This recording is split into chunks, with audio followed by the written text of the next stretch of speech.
కేసీఆర్ మళ్లీ సీఎం అవుతారు, రేవంత్ రెడ్డికి పదవీగండం ఉంది, పరిపాలన బాగాలేక ప్రజలు ఇబ్బంది పడతారు అంటూ ప్రముఖ పంచాంగకర్త రాజేశ్వర సిద్ధాంతి జోస్యం చెప్పారు. ఉగాది పర్వదినం సందర్భంగా తెలంగాణ భవన్లో నిర్వహించిన వేడుకల్లో ఆయన ఈ వ్యాఖ్యలు చేశారు. విశ్వావసునామ తెలుగు సంవత్సరంలో తెలంగాణలో రాజకీయ పరిస్థితులు ఎలా ఉండబోతున్నాయో ఆయన కూలంకషంగా వివరించారు. ఈ ఏడాది రాష్ట్రంలో వార్డు మెంబర్ నుంచి ఎమ్మెల్యే వరకు ఏ ఎన్నిక వచ్చినా బీఆర్ఎస్ విజయం సాధిస్తుందని రాజేశ్వర సిద్ధాంతి ఉద్ఘాటించారు. కేసీఆర్ కు ఈ సంవత్సరం సానుకూలంగా ఉంటుందని చెప్పారు. కేసీఆర్ కర్కాటక రాశికి చెందిన వ్యక్తి అని, ఈ రాశికి ఆదాయం 8, వ్యయం 2గా ఉంటుందని తెలిపారు. కేసీఆర్ ఆశ్లేష నక్షత్రంలో కర్కాటక రాశిలో జన్మించారని, ఆయనకు అష్టమ స్థానంలో శనైశ్చరుడి ఇబ్బంది తొలగిపోతుందని, ఆయన సంపూర్ణ ఆరోగ్యంగా ఉంటారని రాజేశ్వర సిద్ధాంతి తెలిపారు. అంతేకాకుండా కేసీఆర్ మళ్లీ ముఖ్యమంత్రి అయ్యే అవకాశం ఉందని కూడా ఆయన జోస్యం చెప్పారు. మొత్తం మీద బీఆర్ఎస్ పార్టీ తిరిగి బలం పుంజుకోనుందని ఆయన మాటల్లో తెలుస్తోంది.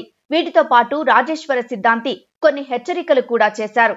కుజుడు నీచ స్థానంలో ఉన్నాడు కాబట్టి ఈ ఏడాది రైతులను ప్రభుత్వం పట్టించుకునే పరిస్థితి ఉండదు అని ఆయన అన్నారు. ప్రభుత్వం ప్రకటించిన పథకాలు కూడా అంతగా ముందుకు సాగకపోవచ్చని కూడా తెలిపారు.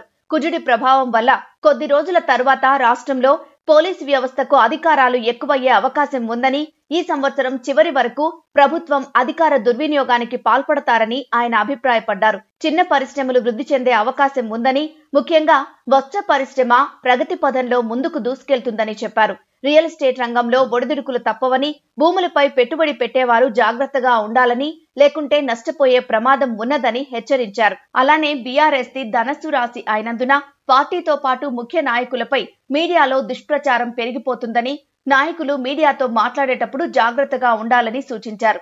ఇక రేవంత్ రెడ్డిపై, ఆయన ప్రభుత్వంపై రాజేశ్వర సిద్ధాంతి సంచలన జోస్యం చెప్పారు. ప్రభుత్వ పాలన అటకెక్కుతుందని, సీఎం మంత్రుల మధ్య విభేదాలు పెరిగిపోయి అందరూ సొంత ప్రయోజనాల కోసం పనిచేస్తారని చెప్పారు. ముఖ్యమంత్రి రేవంత్ రెడ్డిది కన్యా రాశి అని, ఇన్నాళ్లు మంచి స్థితిలో ఉన్న బృహస్పతి మే 14 తర్వాత స్థాన చలనం చెందుతారని, తద్వారా రేవంత్ రెడ్డికి పదవీగండం పొంచి ఉందని, దాంతో సీటు కాపాడుకునేందుకు ఆయన జాగ్రత్త పడాలని సూచించారు.